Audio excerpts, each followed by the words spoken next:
तो सभी भक्तजनों को इसी वीडियो में आप सभी का स्वागत है। तो आज मैं बताने वाला हूँ कौवे और गरुड़ की कहानी यानी दोस्ती बताऊँगा। तो इस दोस्ती में क्या होता है तो आगे सुने।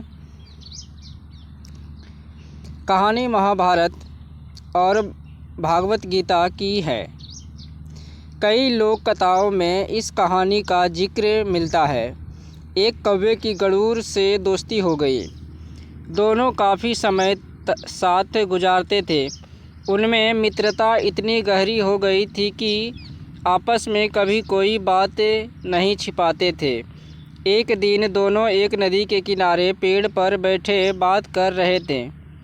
तभी एक यमदूत उधर से गुजरा। वो कौवे को देखकर मुस्कुराया। गरुड़ और कौवे ने उस यमदूत को अनदेखा किया और अपनी बातों में लग गए। लेकिन अगले दिन फिर वही हुआ। दोनों बातें कर रहे थे, तभी वो ही यमदूत फिर उधर से गुजरा।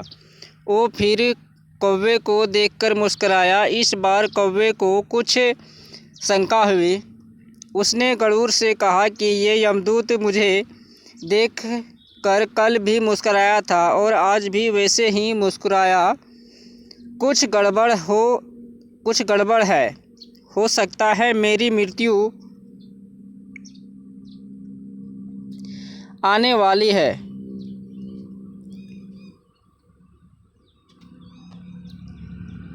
नहीं है, ये एक संयोग भी हो सकता है। तुम चिंता मत करो।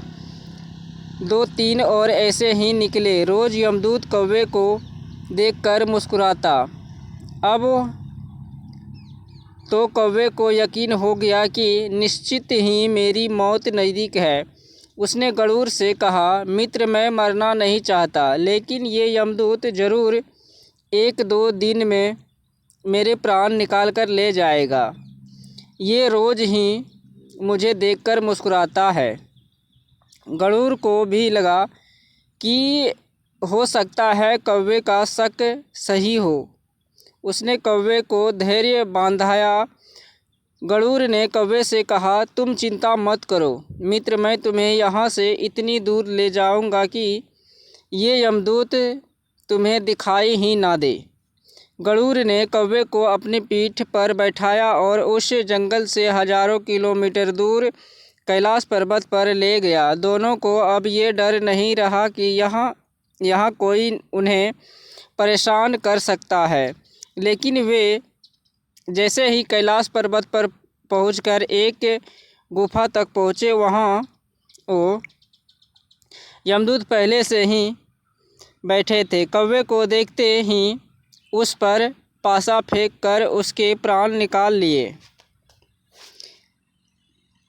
गरुड़ देखता रह गया। उसने यमदूत से पूछा, तुमने इसे मारा क्यों? यमदूत ने कहा कि इसकी मौत इसी समय लिखी थी, इसलिए इसके प्राण निकाल लिए।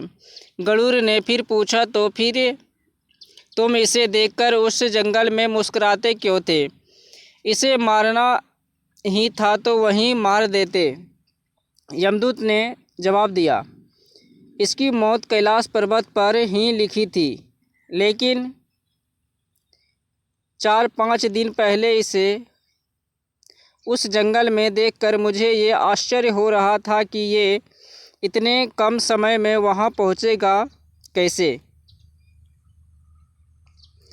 क्योंकि इसके पंख भी छोटे हैं और ये लंबी उड़ान भी नहीं भर सकता। तो हज़ारों योजन दूर कैलाश तक ये पहुँचेगा कैसा? यही सोचकर मैं रोज़ मुस्कुराकर गुजर जाया करता था। लेकिन भाग्य देखो, तुम इसके परम मित्र ही इसे यहाँ तक इतने कम समय में ले आए। जीवन और मृत्यु तो भक्तजनों, तो जीवन और मृत्यु भाग्य की ही बात है। इससे कहीं भी छिपा या बचा नहीं जा सकता। जब तक जिंदगी है तब तक कोई आपको मार नहीं सकता, लेकिन अगर मृत्यु निकट हो तो कोई कोशिश आपको बचा नहीं सकती। तो जय श्री कृष्ण।